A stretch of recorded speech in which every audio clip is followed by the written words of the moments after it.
కొద్ది రోజులుగా బంద్ పాటిస్తున్న జ్యువెలరీ షాపులు ఇవాల్టి నుంచి తిరిగి ప్రారంభమయ్యాయి.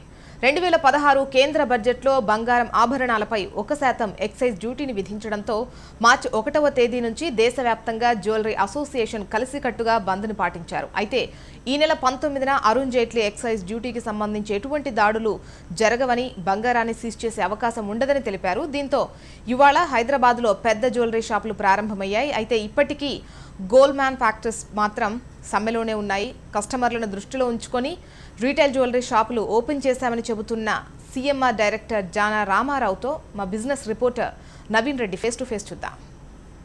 ఈ ఏడాది ఫిబ్రవరి 29న కేంద్ర ప్రభుత్వం ప్రవేశపెట్టిన బడ్జెట్లో గోల్డ్ ఆభరణాల తయారీపై 1% ఎక్సైజ్ డ్యూటీని పెంచడం జరిగింది. దీంతో మార్చి 1 నుంచి బంగారు ఆభరణ వ్యాపారులు ఇండెఫినెట్ స్ట్రైక్ వెళ్లారు. ఈ సమ్మె దాదాపుగా 27 రోజుల పాటు కొనసాగింది. హైదరాబాదులో అమీర్పేట, అదేవిధంగా పంజాగుట్లో ఉన్న జ్యువెలరీ షాపులు మాత్రం ఈ రోజు నుంచి తెరుస్తున్నారు.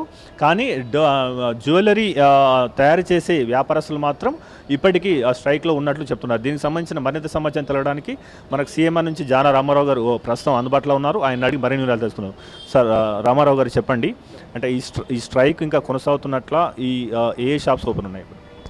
అంటే ప్రస్తుతానికి అయితే 1% ఎక్సైజ్ డ్యూటీ మ్యానుఫ్యాక్చరింగ్ సెక్టార్లో, అంటే కారీగర్స్, నెక్స్ట్ మీకు export oriented units, next domestic units ఎవరైతే ఆభరణాలు తయారు చేస్తారో వారికి ఎట్ ద ఫినిషింగ్ స్టేజ్లో 1% ఎక్సైజ్ డ్యూటీ విధించి అది మీకు హోల్సేలర్ నుంచి మీకు రీటైలర్కి సప్లై చేసేటప్పుడు డెఫినెట్గా 1% వ్యాట్ ట్యాక్స్, 1% ఎక్సైజ్ డ్యూటీ విధించిన తర్వాత మాత్రమే ఇన్వాయిస్ మీకు రేజ్ చేయటం ఒక నిబంధన కింద ఇన్ఎవిటబుల్గా ఒక కేంద్ర ప్రభుత్వం విధించింది. దీనికి మ్యానుఫ్యాక్చరింగ్ సెక్టార్ నుంచి, నెక్స్ట్ కారీగర్స్ నుంచి విపరీతమైన మీకు రిపల్షన్ వచ్చింది. నెక్స్ట్ ప్రస్తుతానికి అయితే రీటైల్ స్టోర్స్ ఆల్మోస్ట్ మీకు 90% ఆఫ్ రీటైల్ స్టోర్స్ ట్విన్ సిటీస్లో మీకు ఓపెన్ చేశారు.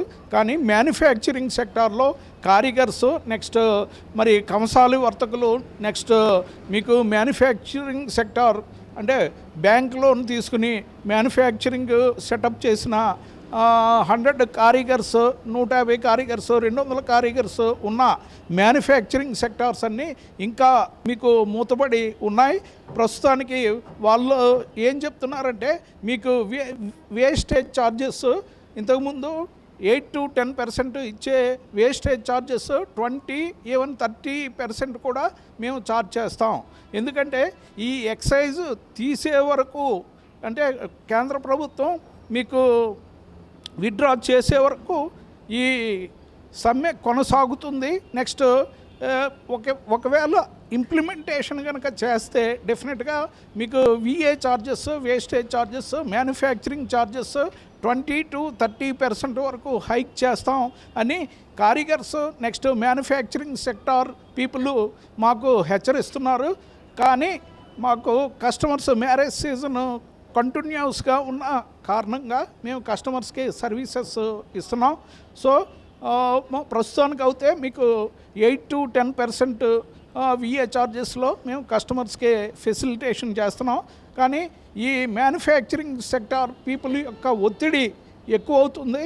ఎందుకంటే వాళ్ళు కంపల్సరీ 20-25% తక్కువ వేస్టేజ్కి ఇప్పుడు ముందు గోల్డ్ ఆర్నమెంట్స్ మీకు మార్కెట్లోకి రిలీజ్ చేసే పరిస్థితి ఉండకపోవచ్చు అని మీకు వాళ్ళు హెచ్చరిస్తున్నారు. ఇప్పుడున్న పెళ్లిళ్ళ సీజను, అదేవిధంగా కస్టమర్లకు బంగారం ఆల్మోస్ట్ 29 రోజుల పాటు అందుబాటులో లేదు కాబట్టి వారి అవసరాలకు నేపథ్యంలో వారికి సేవలు అందించడానికి ఈ బంగారు షాపులను ఆఫ్టర్ 29 days ఓపెన్ చేశామని చెప్పేసి జానా రామారావు గారు చెప్తున్నారు. కెమెరామెన్ మహేష్తో నవీన్ రెడ్డి, హెచ్ఎం టీవీ, హైదరాబాద్.